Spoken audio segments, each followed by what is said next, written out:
रहमत अली थोड़ी देर तक साइड मिरर में पीछे आने वाली गाड़ी को देखता रहा।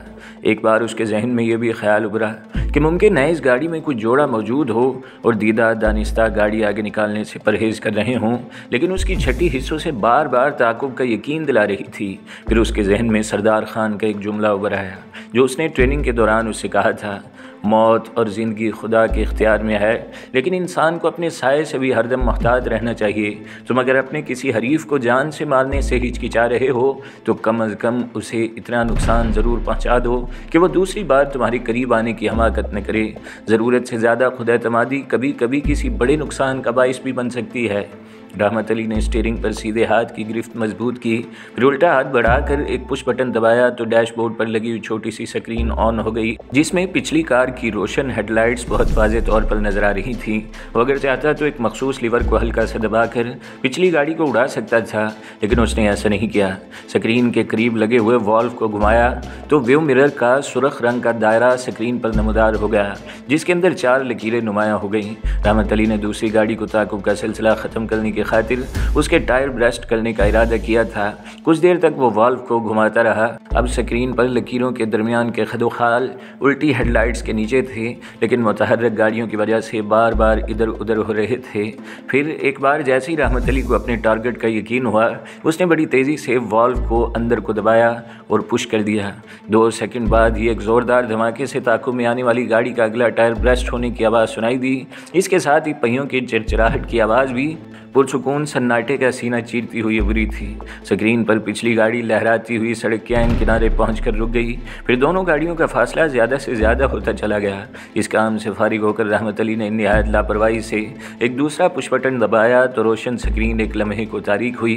फिर उस पर एक तफरीही फ़िल्म के मनाजिर चलने शुरू हो गए। उसे यकीन था कि पिछली गाड़ी वाले लाख कोशिशों के बावजूद भी उस कील को दरियाफ्त नहीं कर सकेंगे जो टायर में कसर बनाती हुई खुद अपनी तपिश से ही पानी की शक्ल में तब्दील हो चुकी होगी। रहमत अली को अपनी पहली कामयाबी पर ज़रूरत से ज़्यादा ही मुसरत हो रही थी। कल तक वो झिलमिलाती कारों को सिर्फ दूर से ही देखा करता था, लेकिन आज ना सिर्फ ठाट बाट से गाड़ी में सफ़र करने के काबिल हो चुका था, बल्कि गाड़ी में बैठे बैठे ही अपने किसी दुश्मन को नाकाबिले तलाफ़ी नुकसान भी पहुँचा सकता था। रात तकरीबन 1 बजे वो घर पहुँचा तो गेट के चौकीदार ने तेज़ी से लपक कर फाटक खोला। वो गर्दन के मखसूस इशारे से चौकीदार के सलाम का जवाब देता हुआ गाड़ी को रविश पर घुमाता हुआ पोर्टिको तक आ गया। इंजन बंद करके वो नीचे उतरा। फिर उसने बंगले के सदर दरवाजे की बल बजाने की कोशिश की ही थी कि दरवाज़ा खुद ब खुद खुल गया। सामने अजरा मौजूद थी। वो बीवी को मोहब्बत भरी नज़रों से देखता लाउंज में आकर बैठ गया और जूते उतारने लगा। सच बता रहमत, तो इस वक्त कहाँ से आ रहा है? अजरा ने उसे घूरते हुए पूछा। एक ज़रूरी काम से गया था। ऐसा क्या ज़रूरी काम था जो तू इतनी रात गए निपटा कर आ रहा है? तू नहीं समझती मेरी जान, मुलाजमत में तनख्वाह जितनी ज़्यादा हो काम भी उतने ही होते हैं। वो जूता उतारते हुए बोला। और फिर प्राइवेट मुलाजिम की तो 24 घंटे की ड्यूटी होती है। तुझे मेरी जान की कसम। अजरा ने उसका हाथ पकड़कर अपने सर पर रखते हुए कहा, सच सच बता दे, कहीं तूने तो चारों तरफ हाथ पैर मारने नहीं शुरू कर दिए? कैसी दीवानों जैसी बातें कर रही है? तुझे तो खुश होना चाहिए कि खुदा ने हमारे दिन भी फेर दिए हैं। रहमत अली कोट उतार कर टाई की गिरा ढीली करता हुआ अपनी ख्वाबगाह की तरफ बढ़ा। मेरी एक बात कान खोल कर सुन ले। अजरा बड़ी संजीदगी से बोली, अगर तूने किसी गलत रास्ते पर कदम उठाने की कोशिश की तो मैं बाबर की बीवी की तरह जिंदा रहकर सीना को भी नहीं करूँगी। फिर रहमत अली ने उसे प्यार से देखा। इससे पहले कुछ खाकर अपना किस्सा पाक कर लूँगी। फिर फरजाना की शादी कौन करेगा? अकबर के सर पर सहरा सजाने की खुशी कौन मनाएगा? तू शायद मुझे मजाक में टालने की कोशिश कर रहा है। दिमाग चल गया है तेरा। रहमत अली ने उसे मोहब्बत से सरजनिश करते हुए कहा, क्या ये बातें सुबह नहीं हो सकती? नहीं, अजरा चटक कर बोली।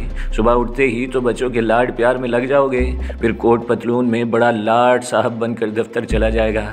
फिर तेरा क्या मशवरा है? क्या मुलाजमत छोड़कर किसी फुटपाथ पर बैठकर भीख मांगनी शुरू कर दूं? ये सब मैं नहीं जानती, लेकिन न जाने क्यों मुझे पहली ज़िंदगी में जो सुकून था वो चैन नसीब नहीं है। क्यों? क्या मैं बदल गया हूँ? पता नहीं, लेकिन न जाने क्यों किसी अनजाने ख़तरे से मेरा दिल धड़कता रहता है। रहमत अली की आंखों में आंखें डालकर बड़ी अपनाइयत से बोली, जब तक तू घर से दूर रहता है मैं तेरे लिए भलाई की दुआएं मांगती रहती हूँ। मैं जानता हूँ तू क्यों ऐसा करती है। तुझे मुझसे प्यार जो है अच्छा एक वादा कर रहमते, आइंदा तो कभी रात के 10 बजे के बाद घर से बाहर नहीं रहेगा। क्यों? इतने बड़े घर में तुझे डर लगता है? मेरी बात समझने की कोशिश कर रहमते। मुझे अंदर से नहीं बाहर से खौफ आता है। क्यों आता है खौफ? बस आता है, मैं तुझे इसकी वजह नहीं बता सकती। मैं जानता हूँ इसकी वजह। रहमत अली ने छेड़ने की खातिर कहा, तू डरती है कि कहीं जेंटलमैन बनने के बाद मैं अब तेरी जगह किसी मैम को अपने लिए पकड़ न लाऊं। क्यों, ऐसी बात ही है ना? तू ऐसा कभी नहीं कर सकता। अज़रा ने मुस्कुरा कर जवाब दिया, मैं अपनी रहमते को तुझसे ज़्यादा जानती हूँ। क्या भूखा सुलाने का इरादा है? रहमत अली ने बात टालते हुए कहा, खाने का नहीं पूछेगी? इतनी देर में तू कपड़े बदल ले। मैं चट गई और पट लाई तेरे लिए खाना। फिर खाने के दौरान इधर उधर की बातें होती रहीं। इसके बाद अज़रा ने कहा, मेरी एक बात मानेगा? क्या? तू सरदार ख़ान से बाहर दोस्ती रख। मुझे उसका ज़्यादा घर आना जाना पसंद नहीं है।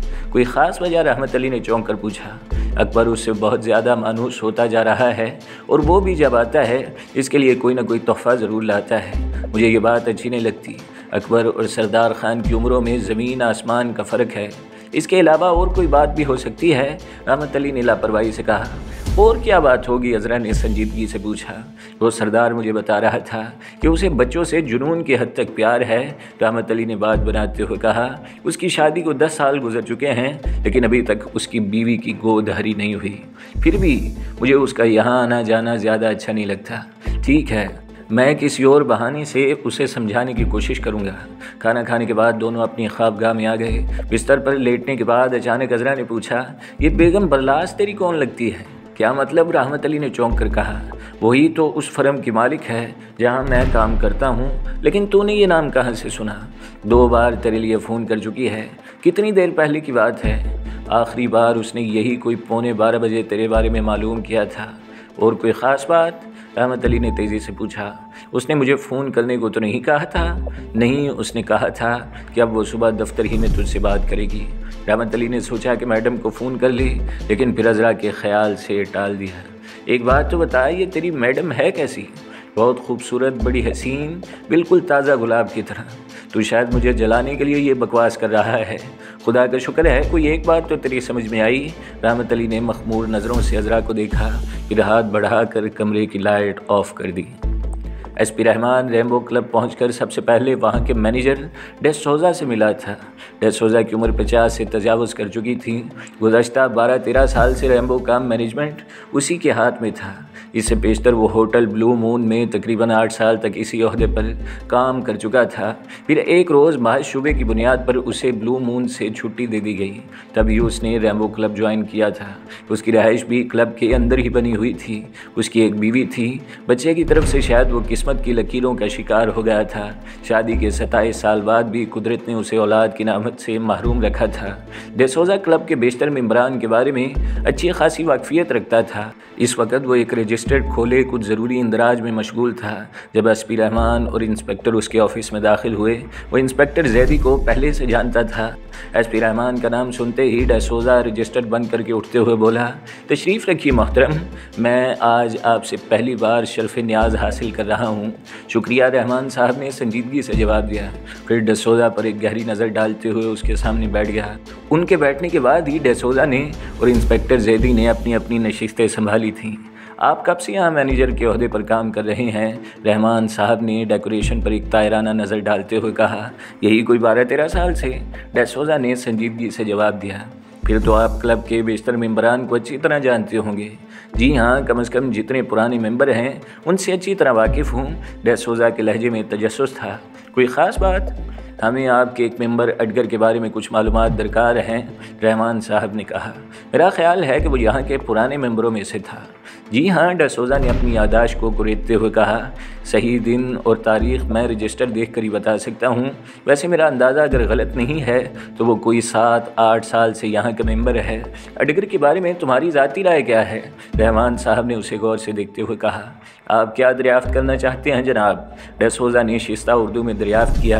एडगर का नाम सुनते ही उसके चेहरे पर खिंचाव सा आ गया था। मैं उसकी जनरल रेपुटेशन के बारे में मालूम करना चाहता हूँ। अच्छा खासा हंसमुख, शौक और दिलचस्प आदमी है। लेकिन क्या? रहमान साहब ने उसकी खामोशी को महसूस करते हुए कदरे तेज़ी से पूछा। तुम कुछ कहते कहते खामोश हो गए थे। मेरी उम्र इस वक्त 52 और 53 के पेटे में है जनाब। डैसोजा ने पहलू बदल कर जवाब दिया। अगर इस उम्र में ये मुलाजमत भी हाथ से निकल गई तो फिर शायद मुझे किसी फुटपाथ पर ही गुजारा करना पड़ेगा। आप शायद मेरा मतलब समझ रहे हैं। तुम मुतमईन रहो, हमारे दरमियान होने वाली गुफ्तगू का इल्म किसी चौथे आदमी को नहीं होगा। मैं मशकूर होऊंगा आपका, डैसोजा ने कहा। दरअसल आप तो जानते हैं कि ये क्लब शहर के सबसे पोश इलाके में वाक़ है, इसलिए यहाँ के मेंबरान भी सब खाते पीते घराने से हैं। इनके हाथ भी बहुत लंबे हैं। मैंने एडगर के बारे में दरियाफ्त किया था। रहमान साहब ने हाथ में दबी हुई चरमी बैग को मेज़ पर रखते हुए अपना सवाल दोहराया। मैं उसकी जनरल रेपुटेशन के बारे में मालूम करना चाहता था। अच्छा खासा तंदुरुस्त और तवाना शख्स था, लेकिन क्लब की बेशतर लेडी मेंबरान से उसका मेल जोल बहुत ज़्यादा था। मैं समझा नहीं। मैं अर्ज़ करता हूँ, डैसोजा ने मदम लहजे में कहा। मैंने आँख से तो नहीं देखा, लेकिन इतना ज़रूर जानता हूँ कि वो क्लब में लेडी किलर के नाम से मशहूर है नहीं बल्कि था। क्या मतलब? डैसोजा ने चौंकते हुए हैरत से पूछा। क्या अब वो? यस, एक फ़ोन की इतला के मुताबिक उसका मर्डर किया जा चुका है, रहमान साहब ने कहा। मैं इस वक्त उसी के घर से आ रहा हूँ। वो अपने फ्लैट पर तन्हा ही रहता था। उसके पड़ोसियों के बयान के मुताबिक वो 2 दिन से कहीं नज़र नहीं आया, और लुत्फ़ की बात यह है कि उसकी गाड़ी ऐन उसके फ्लैट के नीचे खड़ी मिली है। हमने इस पर फिंगरप्रिंट्स तलाश करने की कोशिश की, लेकिन हमें कामयाबी नहीं हो सकी। माय गॉड, डैसोजा ने ताज्जुब का इजहार किया। गोया उसका मर्डर करने वालों ने कोई क्लू बाकी नहीं छोड़ा। लेकिन 1 मिनट, ग्रेवयार्ड के रजिस्टरों के इंदराज देखकर उसकी लाश का पता लगाया जा सकता है, और लाश के पोस्टमार्टम के बाद। मैं अपने काम से आपसे बेहतर तौर पर वाकिफ़ हूँ, रहमान साहब ने कदरे सख्त लहजे में कहा। फिर कुछ सोच कर बोले, अगर वो आपकी इतला के मुताबिक लेडी किलर था तो बड़े बड़े घरानों की लड़की ही उसकी मौत की ज़िम्मेदार हो सकती है। मुमकिन है एडगर ने किसी कमज़ोरी की वजह से उसे ब्लैकमेल करने की कोशिश की हो। कुछ दिनों तक वो उसके मुतालबात पूरी करती रही, फिर तंग आकर उसने सिरे से ही उसका पत्ता साफ़ कर दिया हो। नो सर, डैसोजा ने कहा। वो इतना गया गुजरा भी नहीं था कि किसी औरत के हाथों मर जाता। हो सकता है कि उसकी मौत में उसके किसी रकीब का हाथ भी शामिल हो। गुड, हम तुमसे एडगर के ख़ास दोस्तों की फहरिस्त जानना चाहते हैं, लेकिन इत्मीनान रखो, वो फहरिस्त भी पूरी तरह राज में रहेगी। समझ में नहीं आता कि मैं आपको किस किस के नाम दूँ, डैसोजा ने कुर्सी पर पहलू बदलते हुए कहा। फिर टाइपराइटर संभाल कर उस पर कुछ नाम टाइप करने लगा। एसपी रहमान के साथ इंस्पेक्टर जैदी भी उसके चेहरे के तासुरात को बगौर देख रहे थे। मैंने इस लिस्ट में तमाम ऐसी लड़कियों के नाम दर्ज कर दिए हैं जिनसे अडगर की पुरानी शनासाई थी। मर्दों में भी 8-10 नाम हैं, लेकिन वो सबसे ज़्यादा करीब दुरानी के था। दरअसल दुरानी भी उसी की तरह खासा दिल फेंक वाक़ हुआ है। अडगर और वो दोनों एक साथ ही नजर आते थे। दुरानी का क्या एड्रेस है? अभी बताता हूँ। डैसोजा ने एक रजिस्टर खोलकर दुरानी का पता बताया। Thank you mister D'Souza. इस बार इंस्पेक्टर जैदी ने दुरानी का पता नोट करते हुए कहा। अडगर के बारे में कोई और ख़ास बात? वो बहुत ज़्यादा दौलतमंद था जनाब। लड़कियों पर बेदरेग बड़ी बड़ी रकमें लुटाने का आदी था। 25-50 तो मुलाजमों को टिप दे दिया करता।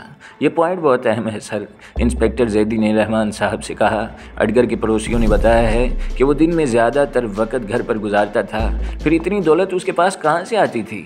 मिस्टर डैसोजा, रहमान साहब ने इंस्पेक्टर की बात को दीदा दरहिस्ता नज़रअंदाज करते हुए पूछा, क्या आप किसी तरह ये मालूम कर सकते हैं कि अडगर को आखिरी बार किसके साथ देखा गया था?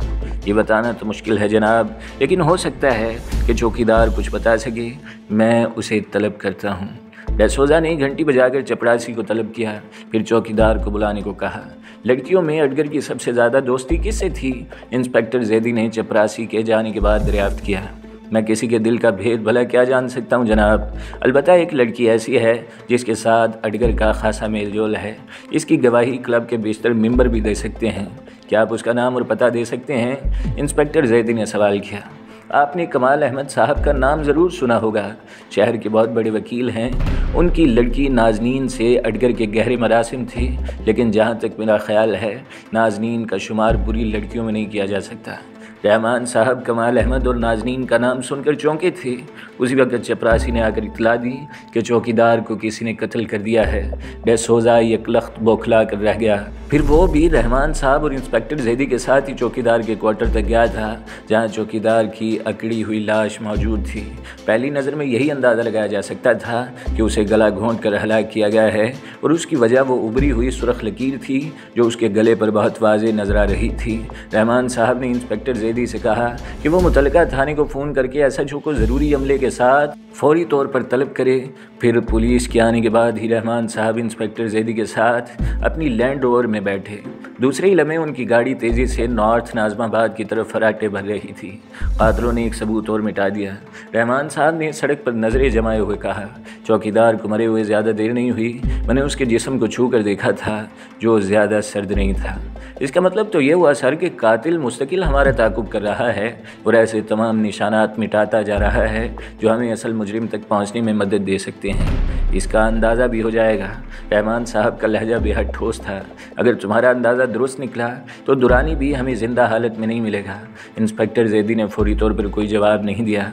थोड़े तवक्कुफ़ के बाद बोला, सर आपको अडगर की मौत की इतला किसने दी थी? वो कोई नामालूम शख्स था जिसने फ़ोन पर यह मुझे बावर करवाने की कोशिश की कि सदर में होने वाला धमाका और खान सुपर स्टोर की तबाही के पीछे अडगर और उसके आदमियों का हाथ है, जिसे किराए पर हासिल किया गया था। फिर मकसद पूरा हो जाने के बाद उसे रास्ते से हटा दिया गया। आपका क्या ख्याल है सर? क्या फ़ोन करने वाला कानून का दोस्त हो सकता है? क्या कहना चाहते हो? सर मुमकिन है कि वो भी जुर्म में बराबर का शरीक हो और हमें डॉज देकर अपनी बड़ाई साबित करने की कोशिश कर रहा हो। इंस्पेक्टर जैदी ने कहा, यह भी मुमकिन है कि वह हमें असल पत्ते से हटाने की खातिर अडगर के कत्ल के केस में उलझाना चाहता हो। लेकिन चौकीदार की मौत को तुम क्या कहोगे?